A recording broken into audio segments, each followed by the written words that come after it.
வீட்டில் ஜாலியாக டீ போடலாமா? ஃபஸ்ட்டு இது நிறையா பால் இருக்குது போல். அப்புறம் நம்ம அடுப்பை ஆன் பண்ணிக்கலாச்சு. சிம்முலேயும் வைக்கலாம், ஆயிலையும் வைக்கலாம்.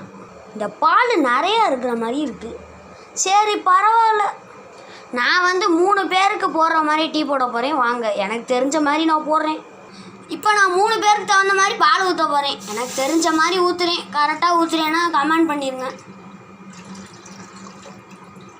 நான் பால் வேஸ்ட் ஆகாமல் 3 பேருக்கு போடுற மாதிரி செஞ்சுருக்கேன். 1.5 டம்ளர் தண்ணி, 1.5 டம்ளர் பால்.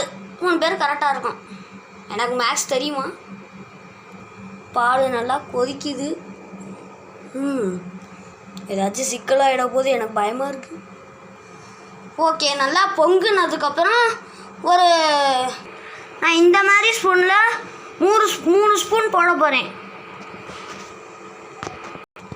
ஓகே, இப்போ நான் டீ தூளை போட்டேன். இப்போ நான் அதை நல்லா கிண்டணும். உங்கள் இஷ்டம், கிண்டுறா இருந்தால் கிண்டணும், இல்லைனா அதுவாகவே சூடாக்கிடும்.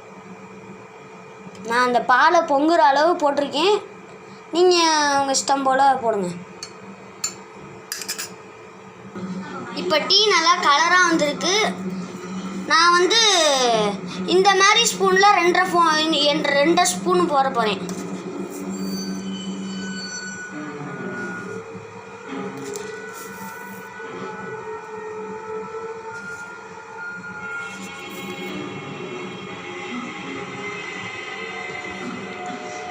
நான் எங்கள் அம்மா சொல்லி கொடுத்த மெத்தடில் செஞ்சுருக்கேன். நீங்களாம் எப்படி செய்வீங்கன்னு கமெண்டில் சொல்லிடுங்க.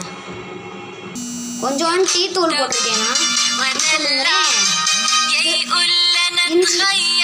இங்கே பாருங்கள், இந்த மாதிரி பதத்துக்கு கலராக வந்திருக்கு பாருங்கள். இந்த மாதிரி டிக்காக நீங்கள் போடணுன்னா என்ன மாதிரி ஃபாலோ பண்ணுங்கள்.